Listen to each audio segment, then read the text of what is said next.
Let Robert come on and do his little. There you go. You can do your little intro now. Hey, sports fans! This is Robert with WTP Sports News. Here live for another edition of the Thursday night forecast. National Signing Day, Conference Championships. Who's going to finally get into the CFP? We'll find out on Sunday. We're here tonight. I got my man SEC Sean of the SEC Sean podcast. How you feeling this evening, SEC Sean? Pretty good, pretty good. One of the first nights we ain't had a Thursday night game of college to talk about, but we got some good games coming up this weekend. Sort some stuff out. Cool. We also got our man T1 of City League TV in the house with us tonight. How you feeling, T1? Feeling great. What it do? Ready to rock and roll. You know how it is. For sure. We also got our man FanDuel Zaya of the FanDuel Zaya podcast. How you feeling, FanDuel Zaya? Man, I'm good, man. I'm ready to get this college football talk smacking. You know what I'm saying? We back with another banger. We also got our man UT Doug in the building with us tonight. UT Doug, how you feeling? No, I'm doing good, man. I'm ready to get this thing rolling too. It'll be a great weekend of college football. Cool. Good to see everybody in here. I'm trying to see if I can find a better layout. This layout might be a little bit better than the one we just had up there on the screen. Let's go ahead and get into National Signing Day first. You got something to add, Zay? Yeah, I was just about to say UT Doug is crazy. What he do, Zay? That is ridiculous. I don't think we should say that. That sounded nasty coming out your mouth. I already know what I said, man. Sometimes I mumble. Anything with that Texas stuff don't sound good, man. I done adopted y'all as new rivals out here. You feel me? No, you should, man. You should. We should be y'all's rival. Only team that played with y'all this year. For sure. Real life. Let's bring our man Post Game in real quick. Let's also welcome our man Post Game of the Post Game 86 podcast in the building with us tonight. How you feeling, Post Game? Feeling good. How y'all doing tonight? Great. Doing good. All right. Well, let's go ahead and get into some of this talk tonight. Let's go ahead and start off with let me throw this out real quick, Robert.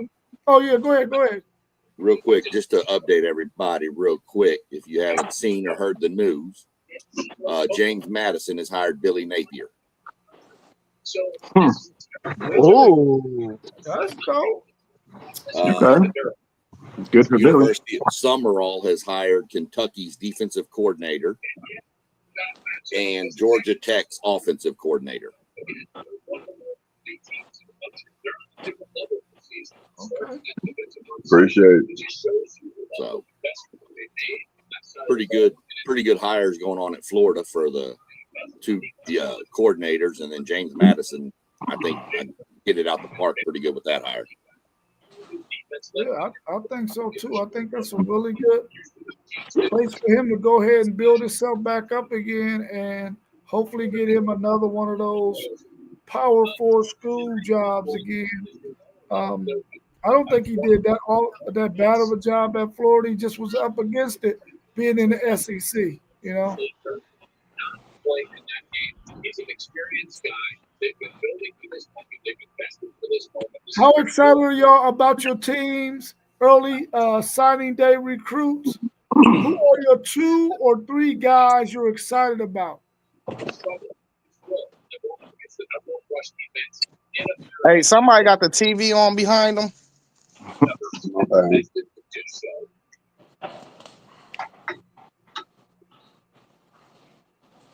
I mean, I guess I'll go first. I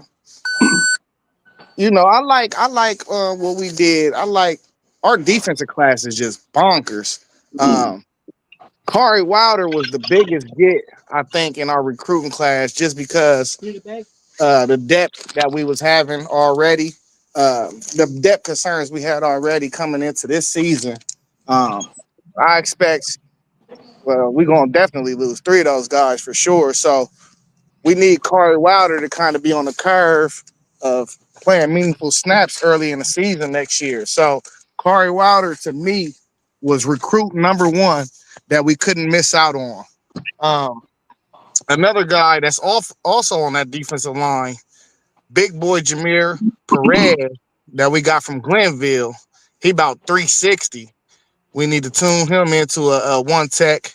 Uh, Probably, we had Tyleek and K McDonald in back-to-back years. We need to groom another one of them type of guys. But also the cornerback position, I thought we missed out on a couple guys in the last cycle. We didn't hit our numbers. So just for depth keys, I thought we needed to take three corners in this class. We only took two though. I don't know. They might address that position in the portal, but one thing I'm proud of is we got our two guys. Um, really, Timmons came on late, but we got our number one guy off the board, which was Jordan Thomas, and he was our number one guy from the jump. That's why we didn't really full court press Singleton, who's committed to SEC Sean School, or the other kid that's out of Ohio. I think he went to Illinois or something, but we didn't press neither one of those guys because they just wasn't number one on our board through our scouting department. So, um, and then the last guy, of course, Blaine Bradford, number one safety out of Louisiana. That kid is a thumper. Like we keep on trying to chase up some of these safeties. It was Jet Washington, then it was what's the kid that committed to Mississippi State, Sean? You can help me out. Was it Adcock or something like that, right? I can't. No, it's not Adcock. I can't think of his name. Let me keep going. I'll look it up. But he was pledged to us, and we was trying to pair him with Bradford, but we wasn't able to get him. So it's cool. Like Bradford, that's a kid that you might not never think is gonna go to a school outside of Louisiana just because LSU always get those kids. So them are the five guys. And I could talk about more of them, but them are the five guys I thought were like, you cannot miss out on these guys just because of what our team is projected to lose over the next year.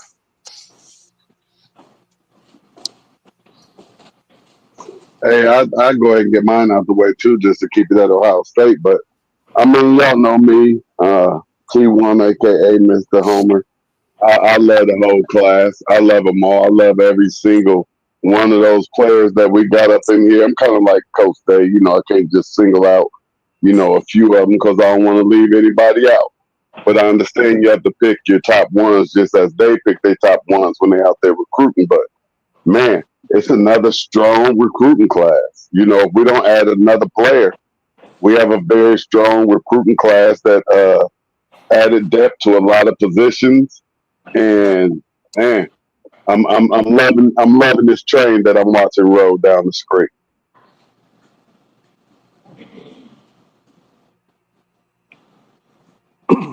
It was Womack. Okay, well, Fandle Womack. Womack. Okay. Yeah, Braylon Womack. Womack. Yeah. Yeah. Nice. I'll jump out real quick. I mean, I like what we got. We didn't focus on one side of the ball or the other. We're pretty balanced all the way across offense and defense both. Some of the top ones that I was really, really wanting was the kid out of California, Brandon Arrington. He's number one athlete. Projected to play safety. Could play both sides of the ball. He's another kid. We went after a lot of speed in this recruiting class. That's another kid that ran junior AAU Olympics out there. The running back, I've mentioned him in the chat, KJ Edwards out of Carthage High School here in Texas, is just you give him a seam and you're not catching that kid. He's I looked up his stats today just real quick. For the 4 years he's been a starter on varsity, he's never averaged less than 11 yards per carry. That's crazy numbers. I like the D lineman out of Georgia, Bryce Perry Wright. Like him. There's the kid I mentioned, the other kid out of Iowa Colony High School down in Texas, Warren, another elite speed guy. And I like the running back we got today. I like our running backs we got. Baxter, I like him. Our Baker, I forgot the kid's name already. I just like the depth we got at pretty much all the key positions. Plus, I'm finally glad to see that some of the linebackers we got aren't these 5'10", 5'11" guys. They're like 6'2", 6'3" guys now. Add a little more meat to that second level.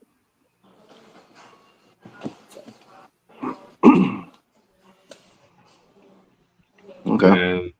And y'all remember that commercial in the 90s? I want to say it was Ponderosa. It's a man out. He went out to eat at Ponderosa, and he cuts into his meal. And he takes a bite, doesn't say not one damn word. He just holds his fork up. Y'all remember that? That's how I feel about this Notre Dame class. I don't gotta say nothing. I'm just gonna raise my fork up. Outstanding. I take my hat off to Marcus Freeman and that coaching staff. They've continually gotten better and got the job done. This is an elite class. Getting Rodney Dunham, the defensive end. Think Justin Tuck. He's going to be a monster. Ian Primer, the tight end. I would be surprised if by the end of his career, he's not projected a top 10 pick. Just an elite athlete. Think Brock Bowers. I'm not saying he's Brock Bowers, but he's that type of athlete. This is a tight end who had over 600 yards rushing and 6 touchdowns this past season. They put a tight end at his high school at kick return. So that tells you what kind of athlete this tight end. Running backs, they nailed it. They got the kid out of Texas. Sean, SEC Sean, you know what I'm talking about. The defensive line, man, getting Tiki Hola, 6'3", over 300 pounds out of Texas. Man, they just hit it. They swish, home run, grand slam, whatever you want to call it. And then the states Notre Dame was able to get talent out of, your Texases, your Georgias, your Pennsylvanias, states like that we don't, Notre Dame does not. I'm not used to this. Under Brian Kelly, Notre Dame would get 1 or 2 good players and then a bunch of 3 stars, a bunch of try-hard guys. Marcus Freeman, just elite athletes across the board. This is, and I'm not being biased or a homer. Anybody looking at this objectively knows this is the number 1 DB class in the nation. Just outstanding job, man. Yeah, I agree, man. Notre Dame did do pretty good, man. I think you guys got top 5. I got 5 guys in the top 100 nationally, 1 in the top 10. That's pretty damn good. Texas, man, I thought they did pretty well. I mean, they signed 23 kids. Mostly on I think they concentrated more on defense, to be honest with you, besides a couple studs that I'm really excited about, especially Jermaine Bishop Jr., nephew of Michael Bishop. He's this guy's elite, man. I mean, people in Texas cannot stop talking about this kid. He does so much. He's been a 4-year starter at Willis. I think he started off playing defensive back at first, but they put him on the other side of the ball as a sophomore, and I mean they can't get him off the field, man. I mean, this guy is so electric, and they got him a quarterback too. I say Diabell, but I think it's Diabell or something like that. Yeah, son of Raja Bell, if y'all remember that cat back in the day, man, basketball. The guy was cold. He's from Florida, American heritage.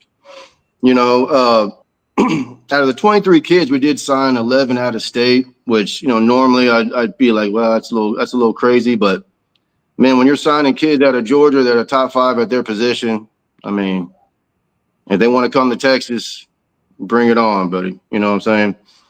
So, but they also got another kid out of Maiden Creek here in Houston. He's a linebacker, Kosa Okapala, something like that. That kid is going to be a stud. Now, you know, Maiden Creek ain't a big time program, man, but you know they play a lot of good teams for sure.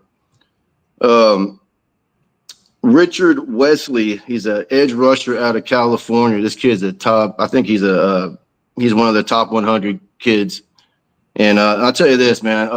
You know, I'm not big on, like I said, I'm not too big on getting too many out-of-state kids. But man, when you get a kid that's a top 10 out of California, you know, I don't know if you guys know this, man. Those kids out there, man, they play a lot of football, like competition-wise. From what I understand, I don't think they play middle school football in California. That's what I heard. Like their feeder schools to their high schools don't play football. So these kids are playing in the, you know, the Snoop Dogg League and all that.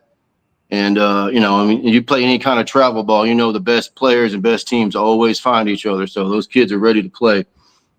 So he should come in and do well. They did get some help on offensive line, which is good. John Turrentine III from North Crowley. He's a big athletic kid. He may get a shot, but you know, he'll be a freshman. So you never know. Besides that, man, they got a couple kids out of Georgetown, Texas, Sean, running back named Jet Walker. And I think they got an offensive lineman too. I think they had a pretty good year this year. One of the kids. That's the school that Moss's nephew plays at. You're kidding me. That's right, dude. Georgetown. Is it Georgetown? 2029 kid. Oh, wow. Yeah. Okay. Good, man. Well, got a couple of teammates going to Texas, man. So that's pretty cool. Now, one kid that Sark and his staff really seems to like is this linebacker out of California. He's a 3-star, but they really like him. His name is Rocky Cummings. I've never heard of him, but they really like him. So, you know, I trust him. Now, again, you know, 11 out of 23 out of state. Now, you know, it looks a little like Tom Herman, but not quite. Okay, because I'll give Sark the benefit of the doubt because he's been on the job for like 4 or 5 years now. He's recruited Texas really well. I don't think he's burned any bridges like Tom Herman did with the high school coaches. So getting these kids from out of state that are this good, man, I'm excited about it. And especially this Tyler Atkinson kid, man. I got to mention this kid from Georgia, dude. This linebacker, he's one of those green button kids, man. He's going to be the communicator. He's going to call all the shots on the field. He's one of those kids. It's going to be hard to keep him off the field next year, I think. I'm really excited to have him, man. Him, Diabell, and Jermaine Bishop. Watch out for those kids, man. So there's nobody else for you to talk about, Robert. Doug covered the entire recruiting class for Texas from 2024, 25, 26, 27. Y'all are good. Yeah. No. I will say this though, out of all of those 23 players, 22 of them are going to be early enrollees, which is fantastic. Nice. That's what we've got. We got 29 now, and 28 are early enrollees. One's not going to be an early enrollee, and I think it's the kid from Iowa Colony because he's on their track team and he wants to try to win state in track down here too, down there. Cool. What's y'all's thoughts on Chris Henry and where might he land? It's got to be USC, man, right? He's out there in California. Lincoln Riley's gone nuts out there, man, recruiting these top 100 kids out of California, man. I mean, what do y'all think he's going to end up? I'm surprised he didn't sign with Ohio State. I thought that was a hard commit. Yeah, me Might be too. money. So I'm thinking maybe USC.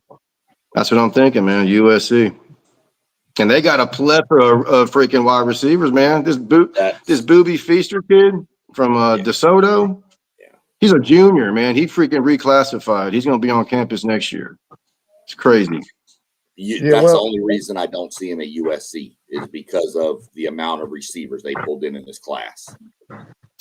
Man, he ain't going to problem. Oregon. I think he's crystal. Go ahead. He's crystal ball to Oregon right now.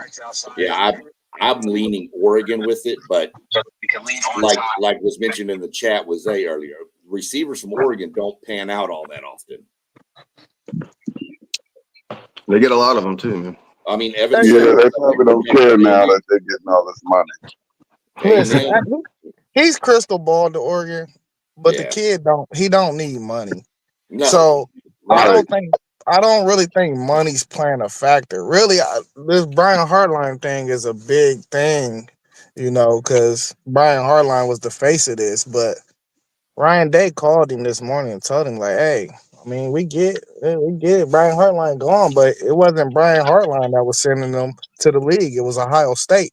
So he got some big decisions to make. If he gonna claim that he want to do what's best for his future, what future are you referring to? Are you referring to money? Are you referring to NFL potential? Because if you're referring to NFL potential and then you commit to Oregon, it won't make sense to me. No. If I'm a wide receiver and you tell me where do you want to go for your future, I'm hauling ass straight to Columbus, Ohio. Yeah. I mean, I'm sorry. You hear all this DBU out of LSU and all this stuff. It's wide receiver U for sure. I mean, it's more than a wide receiver U, but they put out more wide receivers into the NFL than any other school. I mean, and we got the best quarterback in college football. He's tripping. Like, who you want to throw it to you that's going to be better than what you be walking into at Ohio State? Like, this is a big, like, WTF. Like, what's really going on? It's weird because he's been a hard commit for a while. Yeah. So I tell people, don't stress on these verbal commits till the pen hits the paper, because these kids nowadays, there ain't no such thing as loyalty anymore. Yeah, we also dealt with some variables that we felt like it was coming, but we didn't see him taking a job on National Signing Day, though. Like, well, that's true too. Yeah. Hey, Sean, I want to ask you something real quick, dude. Where is Elko from? Like, where's his pipelines come out of? Like, is he from? How long has he been at A&M? A couple years now. He was the DC from 2018 to or something like that. I think he left Notre Dame. Jimbo brought him down as the DC. I want to say in 2018 to 2021, and then he went to Duke as the head coach. And now he's back here, but he's got a lot of ties up in the Northeast, Pennsylvania, New Jersey and stuff. Because I'm just wondering, man. I mean, 26 kids and only 9 from the state of Texas, man. That's a little wild. I know we're losing a lot of kids. It's not 20 years ago. It's national now. It's not 20 years ago. It don't matter. It don't matter. That's just a little weird, man. I mean, he has pipelines somewhere, but he ain't made no pipelines in Texas, man. That's a little strange right now. Got one running through Carthage. Well, they do that. Well, that's a good start for sure, man. So, but I'm just wondering. That's a little weird. Yeah. Texas Tech signed 20 kids, 16 from Texas. Call them West Texas kids. Yeah. TCU, all of their kids are from the state of Texas, but they're ranked 38th in recruiting. But you should see some of these high schools that they got these kids from. It's amazing, dude. But y'all see Penn State's recruiting class is lower than Harvard's. Oh, wow. Yeah. And Virginia Tech went from 140 to 22nd? Yeah, they got 2 recruits at Penn State. Damage control. That's rough. They really dropped the bag, man. They really dropped the bag for sure. And DeBoer turned them down today. You said what? DeBoer turned them down today too. He said, I have no interest in that job. Yeah. They're cursed, man. Do y'all think Chris Henry is trying to see if he can get which one is going to give him the most bag, the biggest bag? It shouldn't be about the money. He ain't hurting for nothing. But of course, as a businessman, if you're looking at it money wise, you do want to make the most money that you could possibly make. But maybe he feel like, hey, I'm already good enough. It don't matter where I go. I'm gonna be a first round draft pick. Yeah, that the Chris Henry thing is extremely interesting, and I don't have any insight on the situation, of course, but I would think that he would want to go to a place like Ohio State, looking at all the receivers they produce as of late.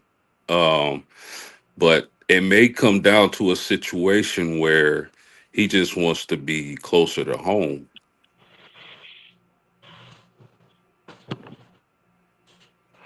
Yeah. Which one is Well, home? home is Cincinnati. Yeah, home is Cincinnati. That's home for real. He got adopted to the West Coast. Yeah. Well, it may be a situation where he want to stay out west.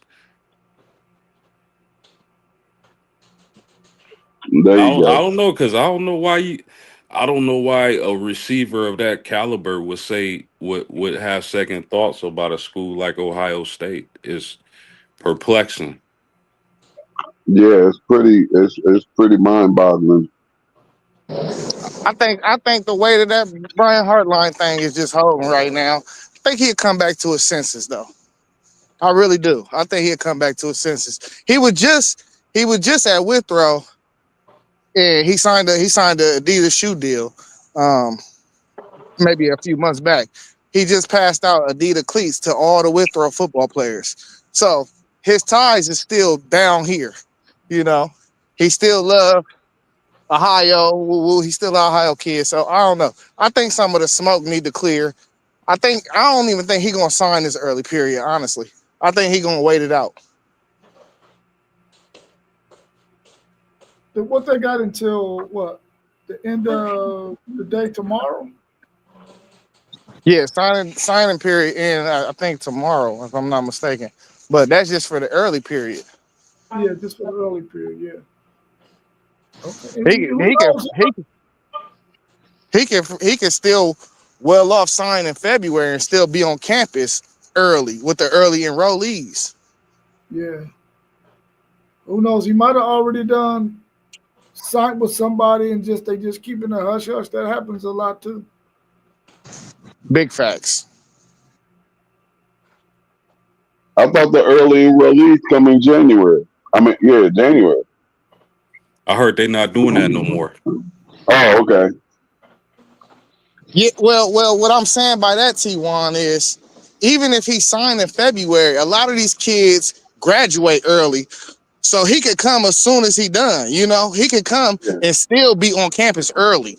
Mm-hmm. Yeah, all you gotta do is have a financial aid package and he good to go. Yeah, but that blow kind of lesson for me anyway, because Jaquaden Gilford signed. So Jaquaden Gilford, Brock Boyd, and we got Jaden Ricketts all coming to. Yeah, that blow. If we don't get him, I would be sad if we didn't get him. Like I'd be like, oh damn, you know what I mean? But the blow lesson, man, Jaquaden. I don't know if y'all hip to Jaquaden Gilford. That's a Fort Wayne kid. Post game. Mm-hmm. And yeah, it is tomorrow when signing period's over. It's a 3-day window. Find out tomorrow. But you're right. I mean, he could wait till February. He can get on campus in January and he can be with around the team. He just can't be working out or nothing until he signs. But I mean, he can still be handed a playbook.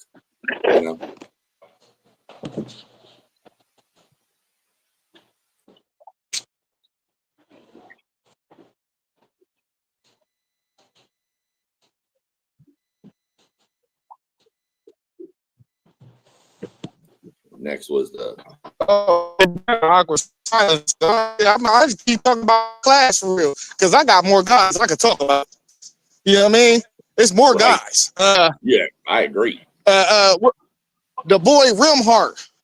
Y'all gonna hear his name in like 2 years, 3 years. He's 6'5", 200 right now. They're gonna put about 30 pounds, 35 pounds on him. He's a linebacker.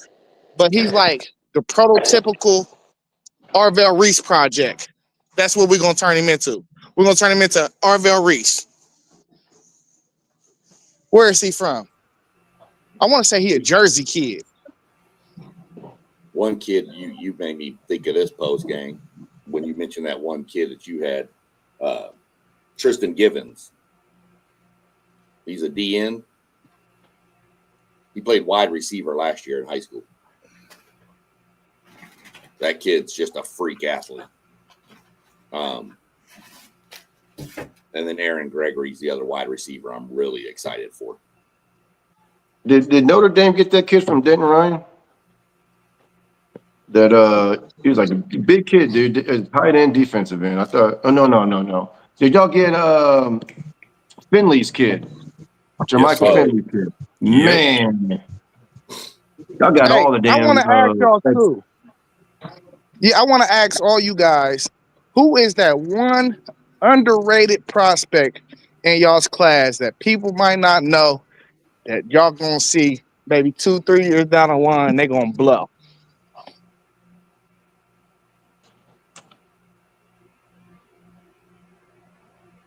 Good question.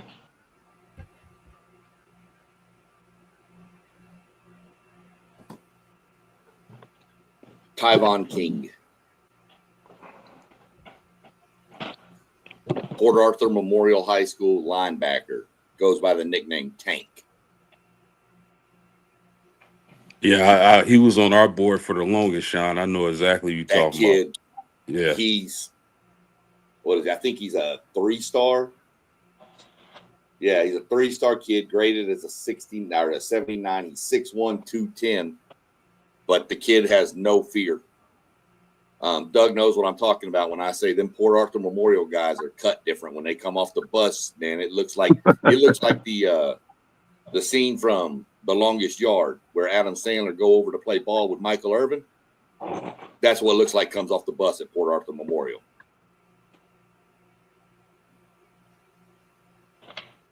Yeah, I for Notre Dame, I believe it's Larry Fitzgerald's kid. I think, a lot of people talk about Finley, and rightly so. That dude's a stud. He's going to be a stud. But underrated guy that I think is going to pop, it got to be Fitzgerald's boy. Underrated ball skills.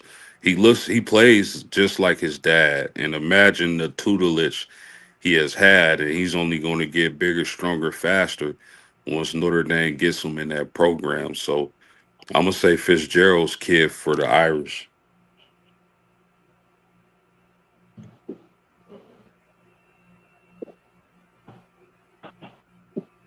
Yeah. Yeah, well, I don't know. oh, okay, go ahead. I'm sorry, man. I didn't really thought about it, honestly, man. So I'm probably gonna go. I mean, like I said, they really like this Rocky Cummings kid from California. He's a 3-star linebacker. So maybe him, or maybe this Georgetown running back. I think they flipped him from somewhere. I can't remember from where, but he was kind of a late commitment. So they saw something in him. So, and he's a 3-star too. So I'd probably go with either Jet Walker from Georgetown or Rocky Cummings out of Cali, linebacker.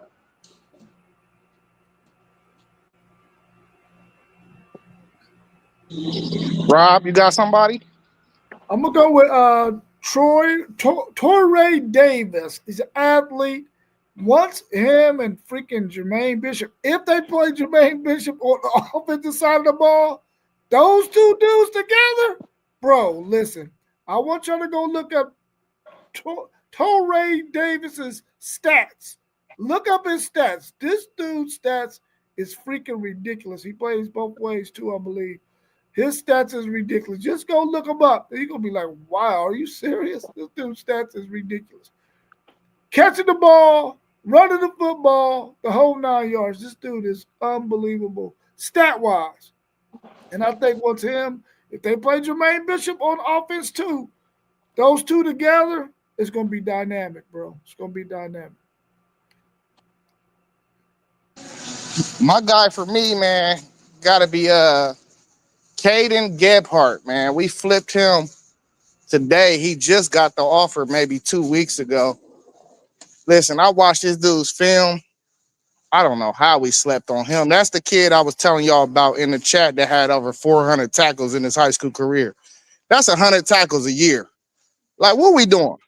Like, that's a tackling machine. They said he's out of Olentangy, Lewis Center, Ohio. We got a linebacker from there too named CJ Sana. They said this was the hardest hitting defense in the state. I'm talking about when he come up, he trying to put you in the ICU real quick. Like, he hit that hard. And I'm thinking that they gonna put some weight on him too and try to keep that twitch that he got and put him at linebacker. Because if you put 25 pounds, 30 pounds on that kid and he can keep that speed that he got and still keep the thumping, that dude gonna be an animal, man. I don't know. Like I said, I don't know how he made it the whole recruiting cycle without an offer from Ohio State.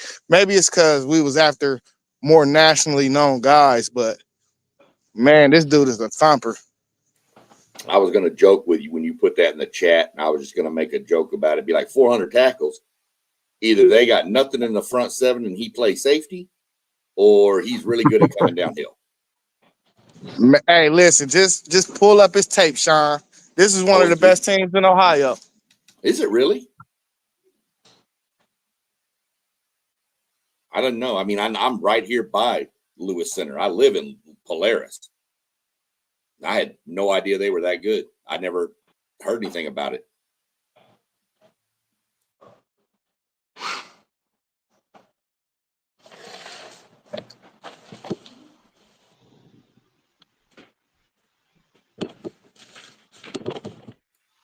Okay, I am excited too that we got a kicker.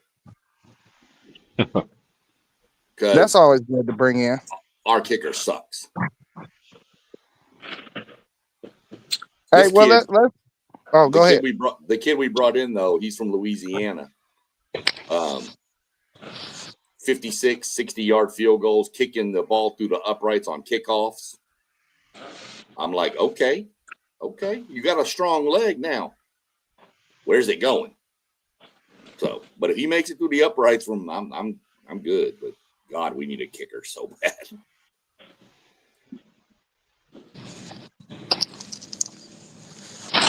All right, well, let's just move on to this next question, man. It say, what positions might your team look for once the portal hit? Shoot, offensive line for sure for Texas. They need that bad, man. And I don't care where they come from. I think I wrote this down, man. I want freaking physical, nasty, and dirty even. I'll take any of that. I want some chippy ass offensive linemen, man. I'm so sick of Texas getting pushed around, man. It's you don't know what offensive line is going to show up, man. It's crazy. This John Turrentine kid is going to help him. He's a freshman. He's a big kid, athletic. He'll help him, but they need to get some offensive linemen that want to hurt people, man. To play in this SEC, I'll tell you that right now. To go play with Georgia and all this other crap, because it's getting pretty bad over there with the offensive line. I mean, last year it was good. Don't get me wrong. Last year was great. Had like 2 or 3 guys go to the NFL, but we need to get some kids in here that are chippy at the offensive line. Yeah, it'll be offensive line and defensive end for us too. If I just name just the top 2. But yeah, it'll be offensive and defensive line for us. Yeah, maybe linebacker too. That's what I figure we're looking at. We're probably going to look for some D-line help more than O-line. We've got a pretty decent O-line that we've been around for a couple of years. Younger kids, we may look for 1 or 2 offensive linemen, but we've got some youth on the D-line coming that's really strong, but I think we're going to need to add some veteran presence into there to kind of help them along. So, but that's really all I see us going after.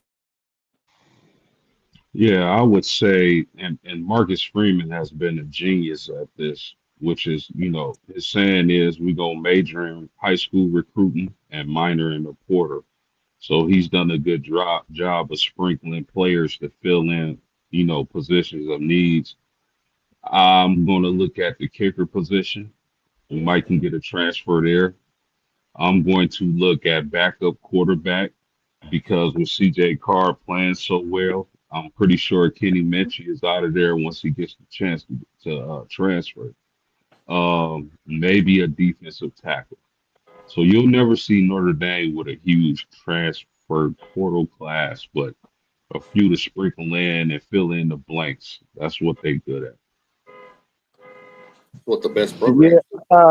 Yeah, I think Ryan Day is so ahead of the curve, man. He know we're gonna probably most likely be playing into January this year, so the portal is kind of really out of the question for us.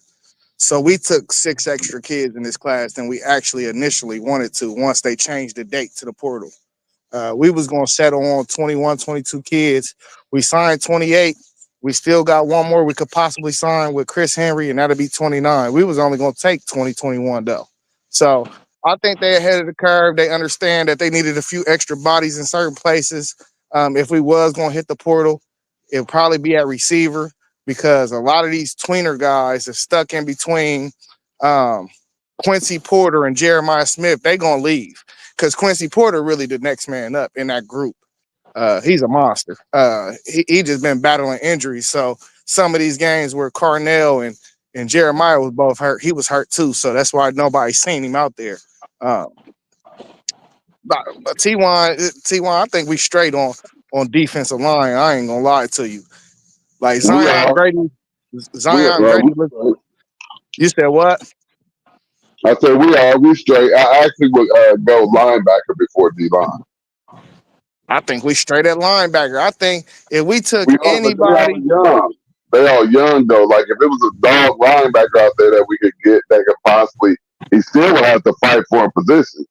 If it was just some type of dog linebacker that we could possibly get, because we're losing a whole lot of experience. Yeah, but that's why Peyton Pierce been on the field a lot. I like both of them. Yeah, Pettijohn, he a monster. And Pettijohn. I love both of them. Yeah, we just like Notre Dame in the aspect though. Post game, we don't really want to take portal guys. If we got to go plug a hole, we go plug a hole. Yeah. We ain't really trying to take portal guys though, because it's a lot that go into that. You got to fit the culture and everything. So I don't necessarily think we want anybody out of the portal unless we want to build some depth somewhere, which the only position I can see is receiver, because I think some guys is going to leave from there. That's my thing with us. I mean, we were only planning to take 22, 23 kids. We got 28. We still got a couple more we could grab. Elko's trying to build the depth and then use the portal like we used last year to go get Concepcion and Craver. And then we got that Tyler Onyedum out of Iowa State to just kind of add some depth and fill some holes. And 2 to 3 kids out of the portal, 4 kids, fine. Like Lane Kiffin model where you get 14 kids out of the portal, that's not going to be sustainable over the long haul.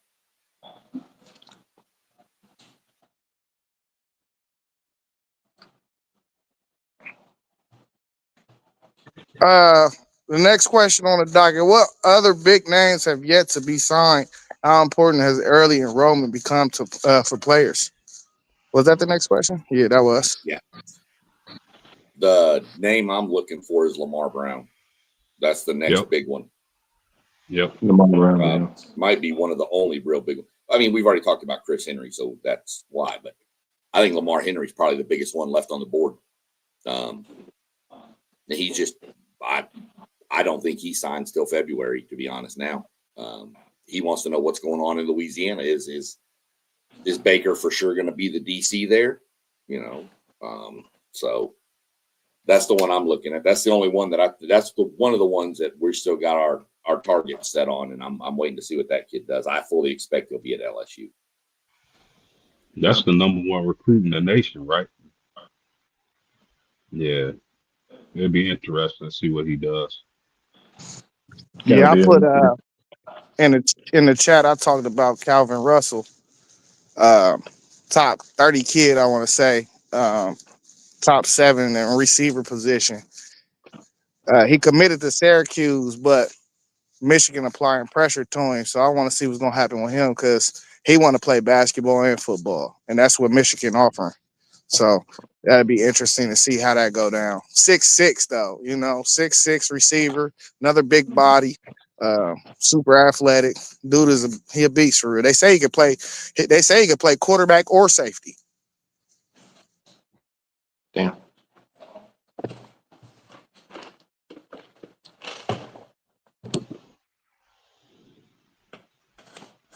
Man, that's crazy work. But before we jump into the games up top, Zay, did y'all see the best troll job ever today? You talking about the crumble cookies? Boy, brother, I knew. Oh you'd be my on it. God, boy! He tore him up with that, didn't he, Sean? Dude, y'all know that Penn State tried to get BYU's coach. Right. And the CEO of Crumble Cookie made a donation to say, no.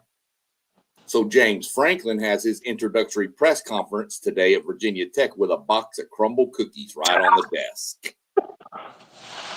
I went, bro. That's beautiful, man. Oh, my God. I was just like. Dude, what Penn State was the first one that fired their coach, too, man. That's crazy, man. Hey, I ain't mad at Penn State at all because you got to get it right.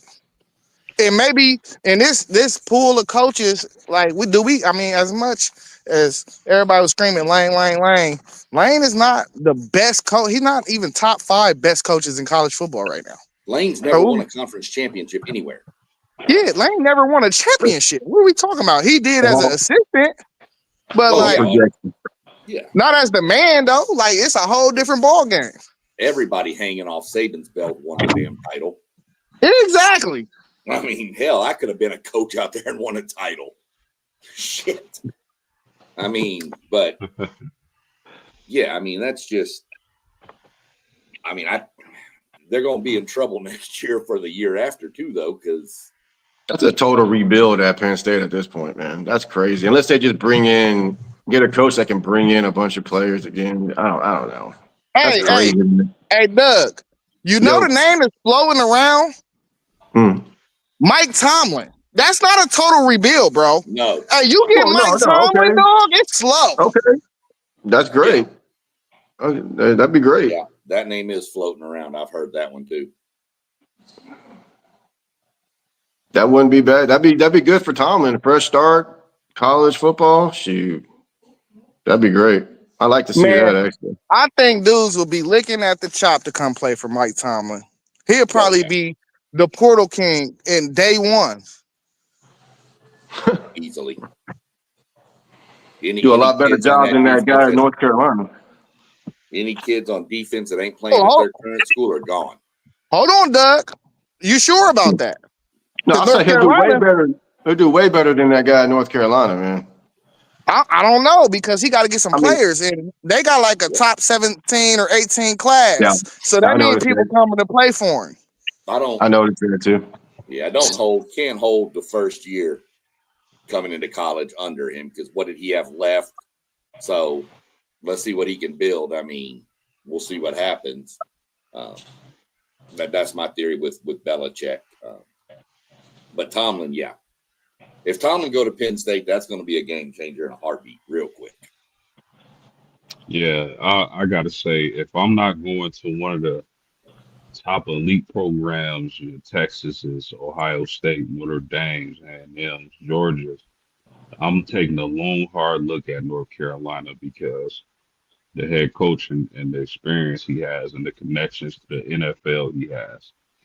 But I wanted to touch on this real fast before we get into the picks. I wanted to say something about the committee. If we're going to have a committee of people who pick and choose which teams get into the college football playoffs, we need transparency. If they get to pick which teams go into the playoffs, I want cameras on. I want to see what goes into their decision making, what they value, everything, the setup, what they decide, how they decide to put X team over Y team. I want transparency. I It agree. sound like you want to see how fair it is up in there. Well, And you know this, man. If they come out and they're transparent and they say we believe head-to-head matters, we're going to move Notre Dame out and put Miami in, I'd be okay with it because at least they came out and said why they did it. Not, y'all realize at the last meeting they had when they were getting together in Grapevine, Texas, the committee chair wasn't even there. Crazy work. He was at Transparency. Brian Silverfield's house recruiting him to come be the coach. He wasn't even watching any games last weekend. I don't think they watch games, man. I think they look at stat sheets and Your big concern is who the AD is Hunter Yurachek from Arkansas, and he hates the University of Texas. I think the only ones that You watch think? games is the coaches that's in the room. I think the coaches watch film. But Yeah. I like what Joe Class said. I heard Joe Class say this, I think, yesterday. Just stop doing the college football selection show, period. Just drop a one off. You know, because then we don't need all that. Hey, yeah, you good. Here's the deal with that too, though, is I agree with you, Zay. My statement is, do you really think they're not trying to get people to tune in to get those clicks and the views? So they're going to change stuff up just to get people to watch.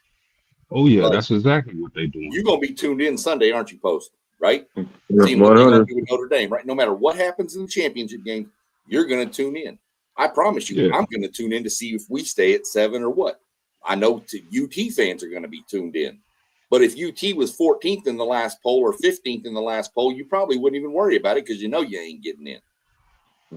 Right. So they have Well- to make it to get views. Well, just drop the show with just Reese Davis. You don't got to drop rank because Right. people will still tune into that. Right. I feel like people will still tune in and get a projected bracket other than what they actually have set in that room. Or we could just change the whole goddamn format and leave it on actual games and on the field play to how you get in. Because ain't nobody gonna like the subjective, the human element of it. Nobody's gonna. You're not gonna get 100% happy every year until everything is decided on the field. I feel like even if we move to a different format, if you wanted to keep a committee, at the bare minimum, they're at the maximum, their job should be to just only seed teams. It shouldn't be who's in and who's out. You see the John Gruden model? Nah, but I'm for any model that ain't got no human element. So it does it have a human element? I'll go through it real quick. It takes the BCS computer. It Masquerading. prints out the top, like this weekend coming up, championship weekend, right? It prints out the top 12. The two teams playing in every conference championship, the Power Four, are locked in. So you have 8 teams locked in. That's what I was thinking. Then you take the BCS rankings from that, and you take the like 5th place team, whatever, and they play you have a play-in tournament on championship weekend. All the winners of the 4 play-in games, well, yeah, something like that. The 4 play-in games, you get them all in. It came out. I'd have to go watch it again to watch it, but you take all the champions, and then you take the rest of the play-in, and then you get the highest rated losing team from the play-in. No, there's no group of 5 or nothing. It's the highest rated loser. So, like, let's say Oregon's rated 5, and they play A&M, and A&M beats them. Well, A&M's in, but Oregon was the highest rated loser, so they still get to get in. Yeah, well, I don't like that because I don't like leaving out group of 5. I ain't a fan of leaving out group of 5. Yeah, that's just one of the things. I saw it today on YouTube. You can look and watch it and see it'll explain it a little different. But actually, the group of 5 gets to play in. I'm sorry, I take that back. Because like he had James Madison playing Oregon, and then like Tulane playing Ole Miss. Yeah, this is sports for me. So I think you always need the option to have a underdog story. Well, that's what This, this, they were in. I misspoke. They were in, but they had to win to get into the final playoff. Look, man, I'm for, improving the system. But again, I'm say this again. If you don't have human beings deciding who goes and plays in the playoffs, we want transparency. I want cameras in there when y'all deciding who 1 through 12, who 1 through 25 every single week. I want to hear everything y'all saying because what y'all got to hide? Why is it a secret? Why it feel like we gotta cross an ocean, we gotta climb a mountain, we gotta go across a desert just to get to the committee? We want transparency.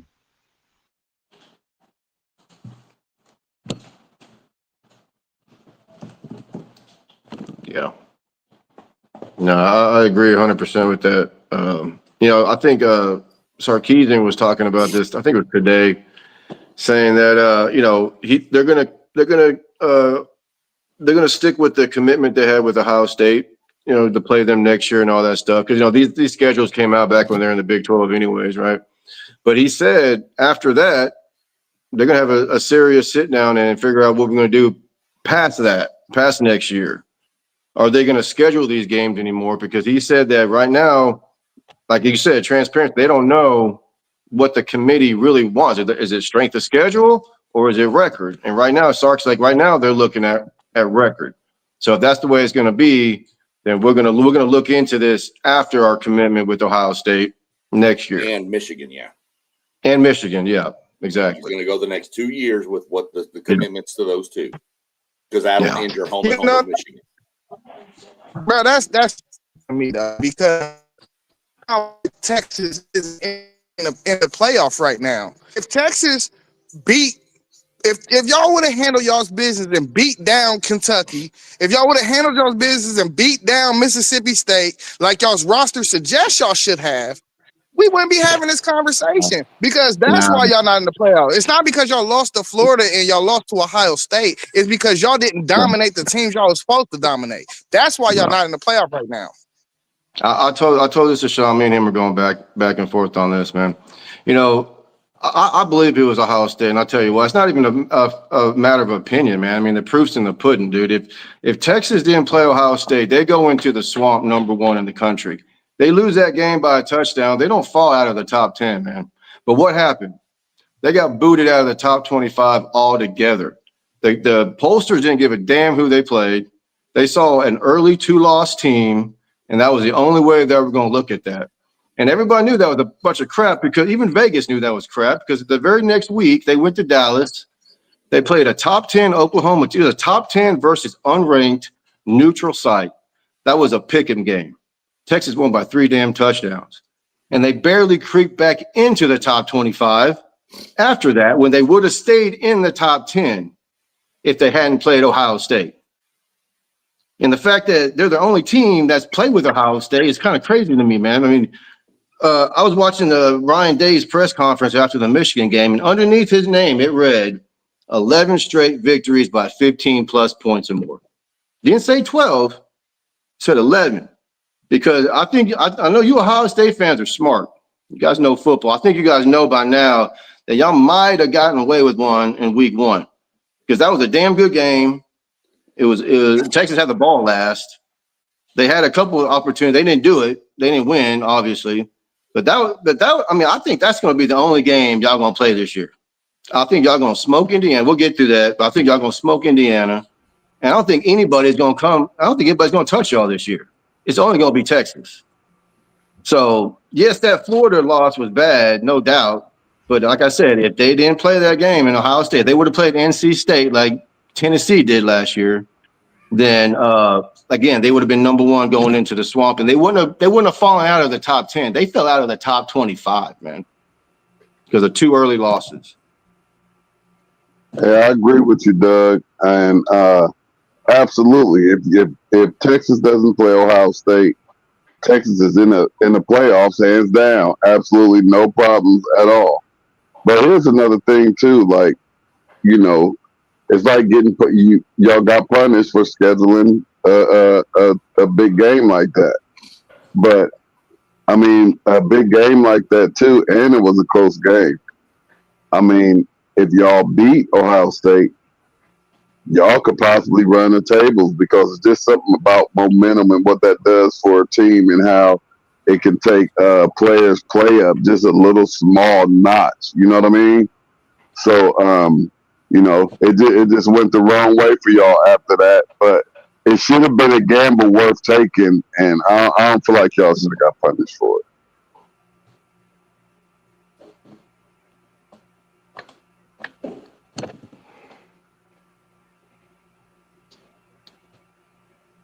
All right, well, y'all ready to get into the action that's going to take place this weekend?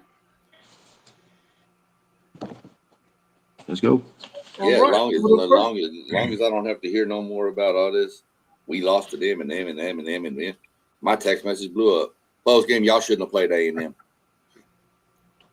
or Miami. What? It is what it is at this point. So tomorrow we got number 24, North Texas, who's favored by 2.5 points at number 20. Tulane over and under 67.5. Fireworks, y'all. What do y'all think about this game?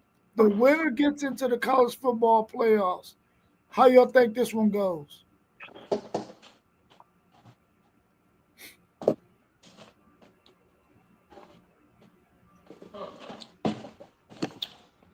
Nobody want to go.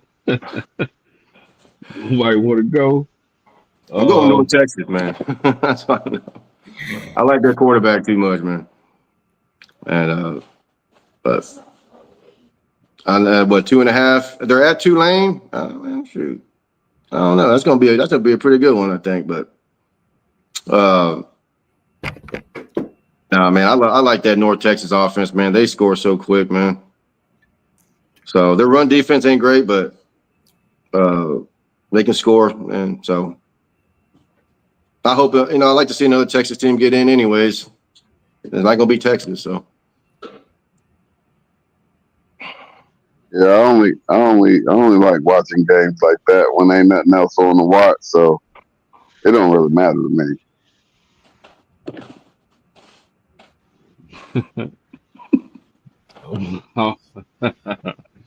I'm gonna take North Texas in this one. I picked this team like 6-7 weeks ago, maybe 8 weeks ago, and then the next game they got barbecued by USF.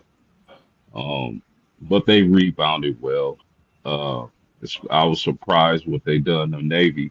I expected Navy to run the ball all over them, and that wasn't the case.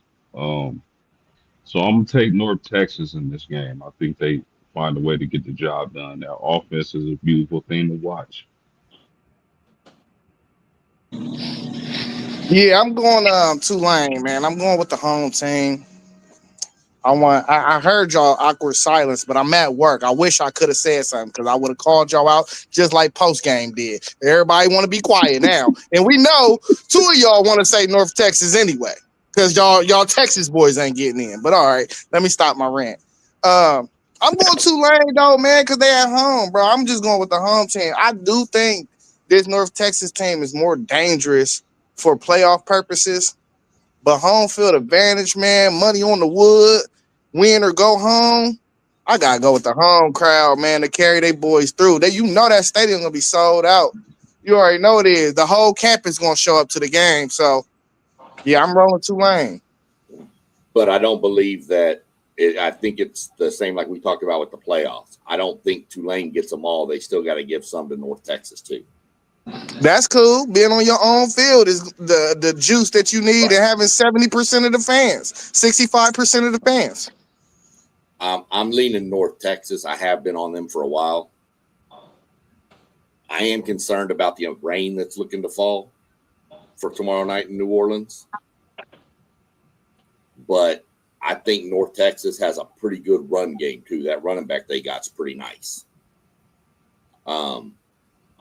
and that little receiver, that little number 10, Wyatt Young or something like that. Remind me of that little kid from the New England Patriots. All of them that have been through there with Tom Brady. Just run, give him the ball across the middle, and he gone. Oh, those small slot receivers. Dude, yes. That's who he reminds me of, is that kind of receiver. I like North Texas. I think North Texas has enough offense to beat Tulane. And like I said, I've been on North Texas for about 6 or 7 weeks, saying they were my selection. So I'm not going to change it now. Man, I'm going Tulane, Tulane, and Tulane again. There's no way in heckity heck if I'm going to want to see North Texas in the college football playoffs and my Texas Longhorns ain't in there. I already got to deal with the freaking fact that Texas A&M's trash asses in there, Oklahoma's trash asses in there, Texas Trifling. trash asses in there, and then North Texas too. Yeah, well, North Texas do this: drop the North and put Texas in there, and then I'm with it. But I don't want to see North Texas get in there, and I got to deal with 3 other dudes that I don't want to be in there either. And we not in there, please, man. Come on, Tulane, make my dreams come true. Make my dreams come true. Let's go. What do y'all think about Duke at number 17, Virginia, who's favored by 4 in this game? The over and under is 57.5. What's your thoughts on that matchup? Man, Virginia. Virginia. The ACC and them officials ain't going to let Duke win this game. There is no way in hell. There is too much money involved if Duke wins this game that the ACC is going to miss out on. Virginia. I've already put them down, and I placed a nice little one on Virginia. That's the lock, huh? Dude, there's if Duke beats Virginia, if I'm another school in the ACC, I'm leaving because that conference cares nothing about us. There is no way. Yeah, I'm with you, Sean. They paying them refs, bro. They gotta pay them because not only do your conference have a chance of getting left out of the playoff, you know, you ain't bringing no money in, but who the hell? We all gonna lose money, the whole sport, because nobody gonna probably watch them 2 games they put them group of 5 schools in. Nobody gonna watch them. We're gonna be like 45-17, everybody taking the over. You know what I mean? Everybody gonna win a couple dollars if you just put 1,000 or 100 or whatever you got to put on it. Everybody gonna win a couple dollars. You know what I'm saying? So nah, they gotta put the fix in right now. I promise you, it's probably already in. It's probably You know, they're going to have a controversial replay. And, you know, the ACC do that where they show you the control center. They're going to have all of a sudden a glitch and a power cord going to be unplugged. You ain't going to be able to see nothing or hear nothing. And they're going to be like, nah, get the ball back to Virginia. They're going to call offsides on kickoffs and everything. Dude. Hey, Duke all the lights going to go off. Did you say all the lights going to go off like the Super Bowl? No, well, just in the command center when they're doing a very important replay of like, did the ball cross the goal line? You ain't gonna be able to see nothing, and then all of a sudden it's gonna be, yeah, the ball did cross Virginia, and we all saw that it didn't cross the goal line. Oh yeah, Duke better not put their hands on a player, or it's gonna be holding. Duke might have 95 penalties in this game. I'm about to say, what you think the over under of how many penalties they catch in this game? Dude, We gotta start it somewhere like 8. We gotta. No, I'm going to start the over under at 10. That's a lot. And I almost take the over on, and we're not talking total penalties. We're talking for Duke. I'd probably set it at 8 to 10 would be probably right. Maybe say 9, and I'm probably taking the over. Might as well just say 8-5, bro. 8-5, Yeah. 8-5. May want to go 8-5 then. I'm still taking the over. I mean, a Duke DB that might, you know, have a piece of hair fall out and touch a Virginia receiver's getting flagged. This is going to be bad. And I'm going to watch every second of it just to laugh at the crap. That's the only reason Yeah. why you gonna watch that game, Sean. It's just to see it, just to see that happen. I didn't even think about that, man. That makes so much freaking sense. It's kind of scary, man.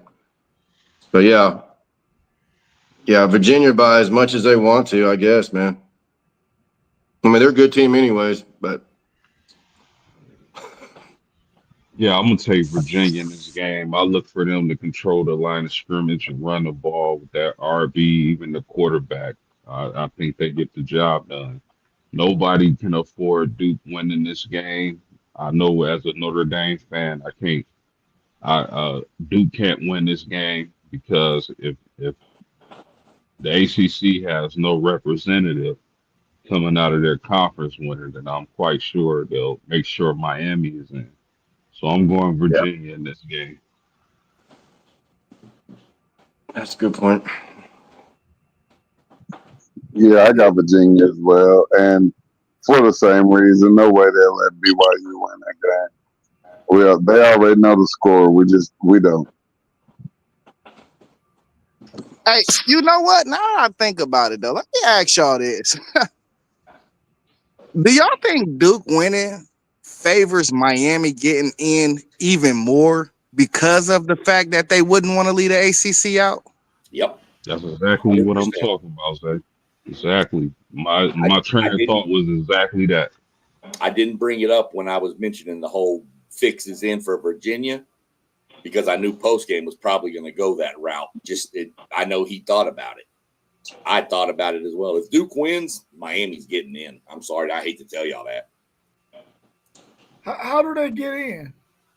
because the committee's going to jump them in front of Notre Dame. Oh, they're going to jump in. They're not going to leave the ACC completely out if Duke wins. I promise you that. There would be so much hell raised. And it's not fair to Notre Dame, to be honest. But Hey, maybe they feel like they're letting the ACC. Maybe they feel like they're letting the ACC in if they let Notre Dame in. No, Ain't y'all schedule heavy ACC post game? we are ACC affiliate, but I'm gonna tell you this right now. Whatever affiliation contract they got with the ACC, that needs to end ASAP. They need to lawyer up and get their lawyers and handle business. Because there's no way, if me and you in a business together, we got a business agreement, how I look like advocating against my business partner. That makes zero sense. And that's a spit in the face. So if I'm Notre Dame, I'm doing everything I can to get out that contract with the ACC. I'm going to holler at the ACC or the Big Ten to replace them. Simple as that. And if I'm Notre Dame, also basketball, baseball, all that getting out the ACC. That's just me though. Yep, 100%. That sounds about fair to me. 100%. Plus, it was saying Notre Dame going in from the ACC because they play the ACC schedule and an affiliate with them. Notre Dame ain't getting the money from the ACC, and the ACC ain't getting the playoff money.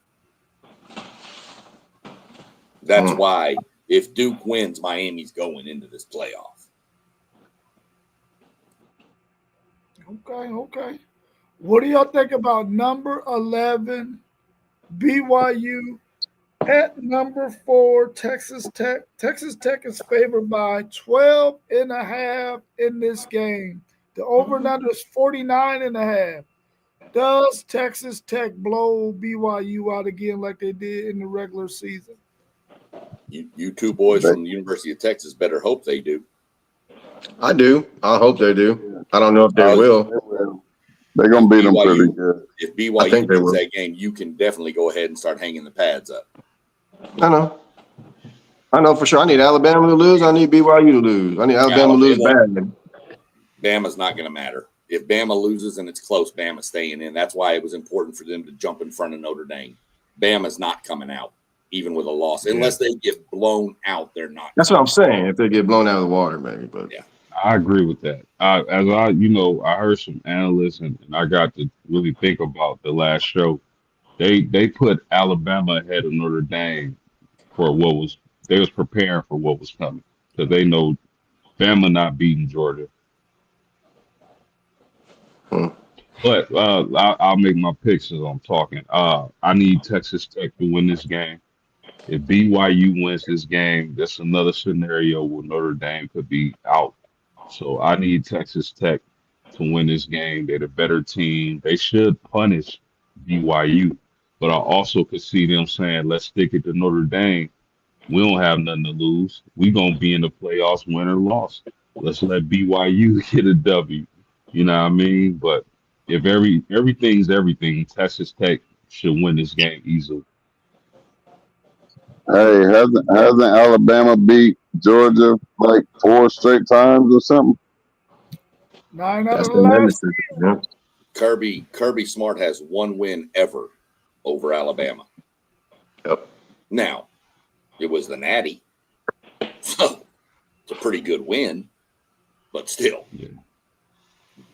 We'll get to that. That's a good point. I got some good thoughts on that one too, though. But yeah, I'm sitting here looking at this, y'all. If Duke wins that Virginia game and BYU beats Texas Tech, and even if Alabama beats Georgia, you've eliminated all the at-large. That's it. Because you're getting 2 Group of 5 and 2 Big 12. And if you take 5 SEC and 3 Big 10, that's 12. Game over.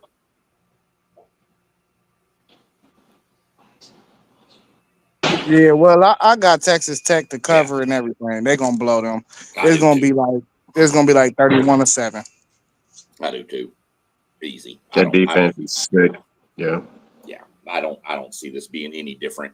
Even what they played last time at Tech, right? Yeah. This is still a home game for Tech. This is right there in Arlington. Come on. So.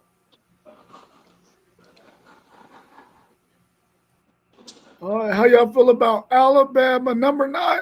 Excuse me, number 9 Alabama against number 3 Georgia, who's favored by 2.5. The over and under is 47.5. What's y'all's thoughts on this matchup? Well, I'm hoping Georgia beats them 35-10 like they beat Texas 35-10, because then I have something to compare 9-3 with. Because let's say that does happen, just hypothetically. Okay, here I go again. If Georgia beats Alabama pretty bad, 2 9-3 teams, Texas and Alabama, they have a common opponent, Oklahoma, and they have Florida State and Florida. They lost to Florida State. Texas lost to Florida. Florida beat Florida State. They have a common opponent, Oklahoma. Texas beat Oklahoma. Oklahoma beat Alabama. So, of course, as a Longhorn fan, I want Georgia to beat them 35-10 like they beat Texas. I need that to happen. I don't know if it's going to happen because, like you said, for whatever reason, it's just kind of like how Sark is with Smart. I mean, Kirby Smart. I mean, that game against Texas, that was a 14-10 game until Kirby Smart went Kirby Smart and did Sark like he always does. Alabama, that's kind of like the same thing with Kirby, but I think right now I want to say Georgia's playing better than Alabama. So I need them to win. I think they're going to win. I don't think they're going to win by that much that I need them to, but I got Georgia by a field goal, honestly. Yeah, man. Georgia's starting center is out for the game. Yeah, centers. Yeah, I think you can get around centers in college football, not in the NFL though. Your center, you lose your center in NFL, it's like a wrap. You're gonna lose. But man, you know Georgia got an Alabama problem for real though. Like that's a for real problem. I'm gonna go Georgia, but like I ain't gonna be surprised if Bama win. But I do not like this Bama team. I think they're gonna get popped in the playoffs. I mean, unless they get somebody like Oklahoma that can't score the ball, but it's a lot of bad matchups out there in the playoffs for them. So, hell, I mean, Oklahoma Georgia. Go ahead. But hell, Oklahoma beat them. Yeah, I know. But what I'm saying is, I think they're gonna get popped in the playoffs. Like somebody gonna really have a way. Like, you know what I mean? Like, let me keep it PG, man. I ain't gonna say what I was gonna say, but like, yeah, I think they're gonna get popped for real. But like, this the thing though. What Gunnar Stockton am I gonna see on Saturday? You know, because I think that matters. I've seen two sides of Gunnar Stockton, but the reason why I'm gonna pick Georgia too though is he showed me more gut. Like when somebody gut check, even if he not playing well, he always make a play. So I'm gonna pick him to win that QB matchup on Saturday. Or is that game on Saturday? Yeah, on Saturday. Yeah, I'm gonna pick them. Yeah, give me Georgia in this game. I know, man, I'm with y'all. Kirby Smart got an Alabama problem. I get it. I understand. But I think beating this Georgia team for Alabama twice is going to be a difficult task. So I'll take Georgia by 7.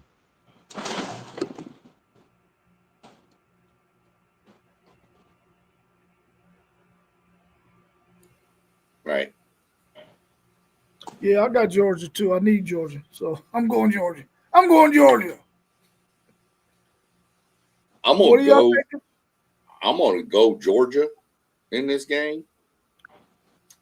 But to go with what Zay said, he needs to know what Gunnar Stockton he sees. What Ty Simpson am I gonna see? Yeah.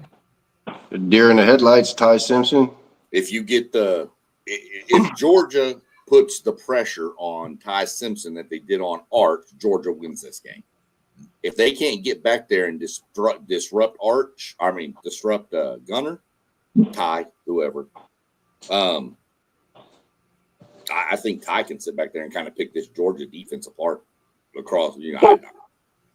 I see it being a close game. I see it coming down to like a field goal type game.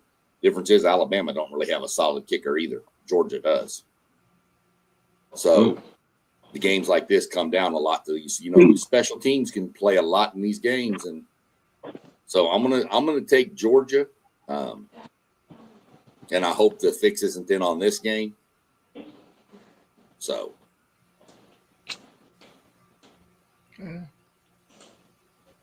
All right, the last one of the night, we got number 2 Indiana versus the number 1 Ohio State Buckeyes, who's favored by 4 points in this one. The over and under is 47.5. How do y'all see this one going? Can Indiana keep this thing close? Nope. Not close enough for Ohio State. Buckeyes all day. Ohio State boat races Indiana. Yep. They humble Indiana for 2 years in a row, man. Indiana's has a good offense, and they're pretty physical. They haven't seen an offense like this yet, and they definitely haven't gone against the defense like this yet. I don't think there's any hope for Indiana. Not, on paper, roster-wise, it shouldn't even be close anyways, man. I mean, I like their quarterback at Indiana, but I think he's in for a hell of a day, man, honestly. Yeah, but as we learned, looking great on paper versus Kentucky, that didn't help either. Hey, they won that game, man. They were on the road for a month. But you said it shouldn't be close based on paper. But you said it shouldn't be close based on paper. Okay, well, it's not. This ain't gonna be close. This ain't gonna be close, man. I don't think. Yeah, I'm gonna agree with you guys. I think Ohio State just has too much firepower right now. Indiana can't match that firepower. I think Ohio State cruises in this one. Here's your side game for this too. This is the battle for the Heisman. That's true. That's true. And I like that Indiana court. What's his name? His last name? I like him, man. Yeah, I like listening to him talk too, man. He's a very charismatic kid, and he likes his teammates. He's just a really good, positive young man.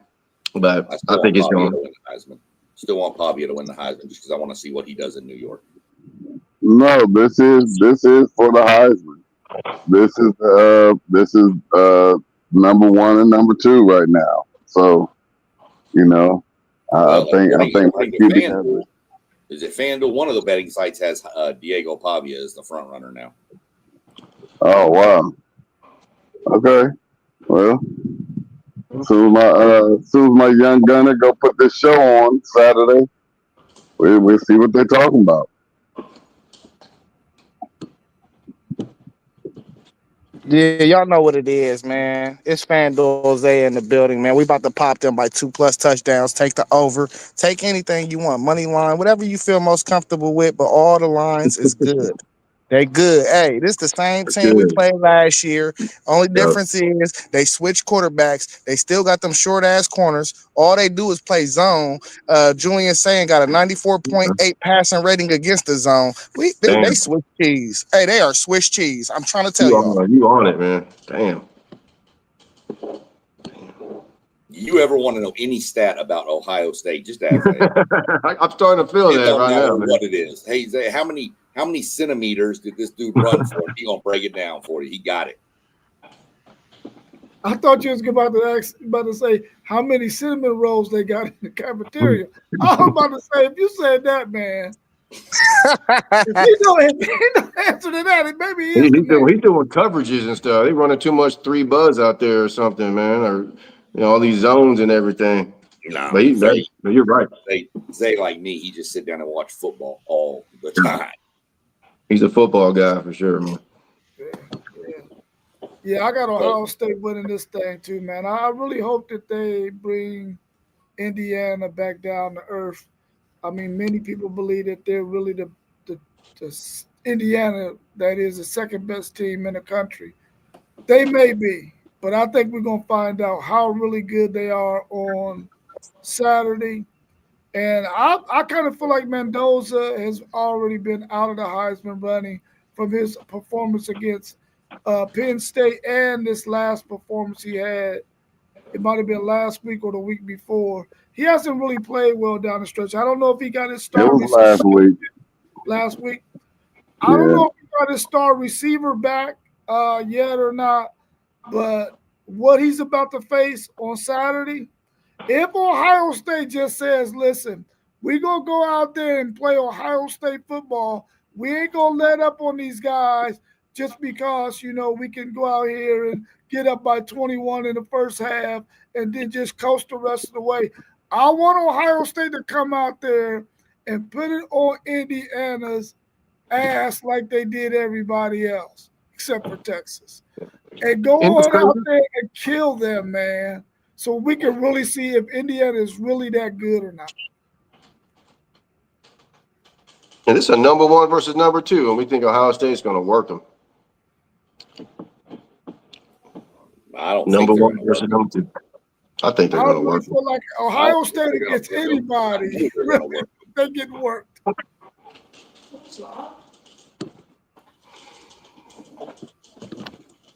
Okay, so if y'all want the lineup to how to set your weekend, here you go.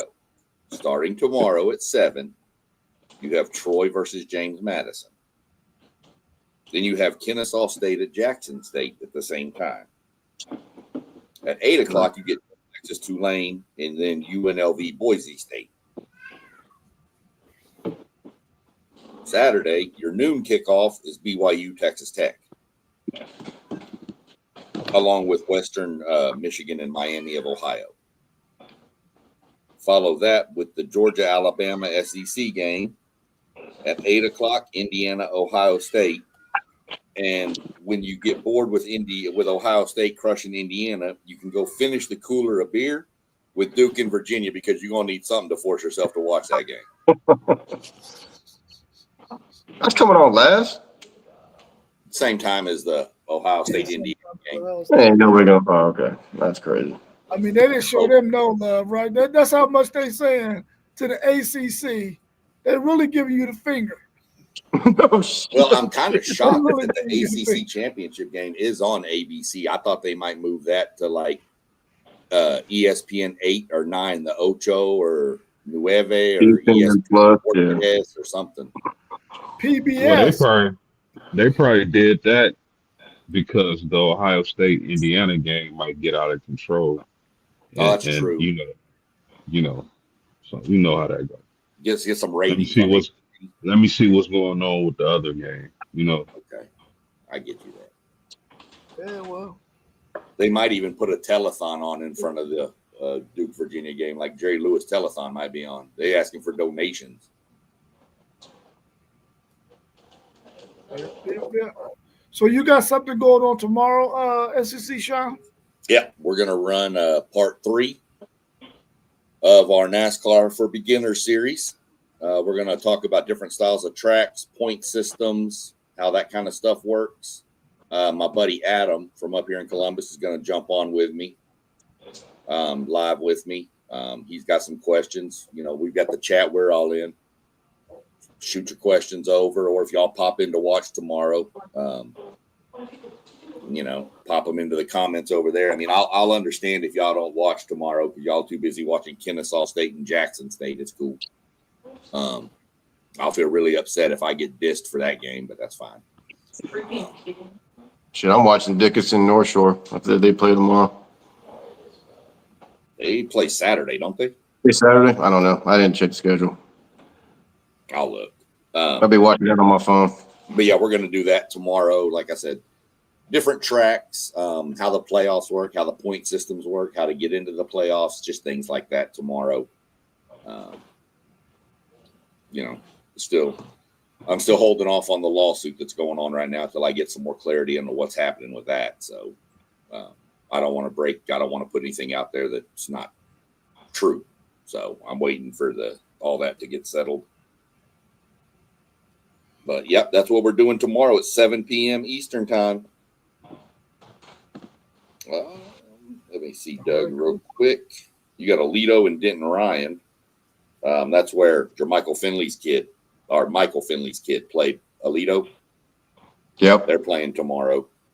Yep. It is tomorrow. Yeah, they're playing at University of Houston. Yeah.